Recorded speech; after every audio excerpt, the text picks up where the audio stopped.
মিয়ানমারের বাগো অঞ্চলের ন্যাংলেবিন টাউনশিপের ইয়েইটুইন গোন গ্রামাঞ্চলে সামরিক অভিযানে অনেক বেসামরিক নিহত হয়েছেন বলে জানিয়েছে কারেন ন্যাশনাল ইউনিয়ন KNU। নিহতদের মধ্যে নারী ও শিশু রয়েছে। স্থানীয় সূত্র বলছে, অভিযানের সময় প্রায় ৩০০ সেনা সদস্য ওই এলাকায় প্রবেশ করে এবং ১৫০ শতাধিক গ্রামবাসীকে আটক করে।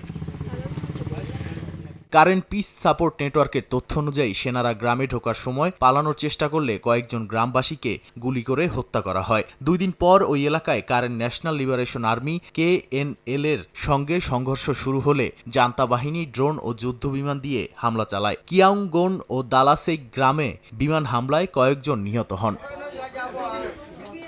আটক গ্রামবাসীদের একটি স্কুলে নিয়ে জিজ্ঞাসাবাদ করা হয় এবং KNU ও PDF নেতাদের অবস্থান জানতে চাপ দেওয়া হয় বলে জানিয়েছেন প্রত্যক্ষদর্শীরা। পরে প্রতিরোধ বাহিনীর সহায়তায় অন্তত ১০৯ জন গ্রামবাসী পালাতে সক্ষম হন। মানবাধিকার গোষ্ঠীগুলো ঘটনাটিকে মানবতার বিরুদ্ধে অপরাধ বলে আখ্যা দিয়েছে।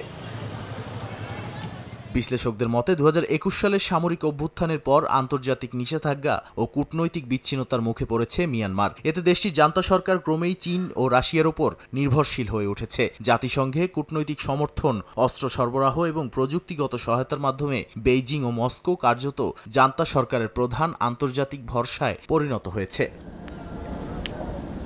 রাজনৈতিক বিশ্লেষকদের মতে গণতান্ত্রিকভাবে নির্বাচিত অং সান সুচির সরকারের অর্থনৈতিক সংস্কার ও সামরিক ব্যবসায়িক স্বার্থে চাপ তৈরি হওয়াও ২০২১ সালের অভ্যুত্থানের একটি বড় কারণ ছিল। সেই অভ্যুত্থানের পর দেশজুড়ে গৃহযুদ্ধ, অর্থনৈতিক পতন এবং আন্তর্জাতিক বিচ্ছিন্নতা আরও তীব্র হয়েছে, যা মিয়ানমারকে ক্রমেই চীন রাশিয়ার প্রভাব বলয়ের দিকে ঠেলে দিচ্ছে।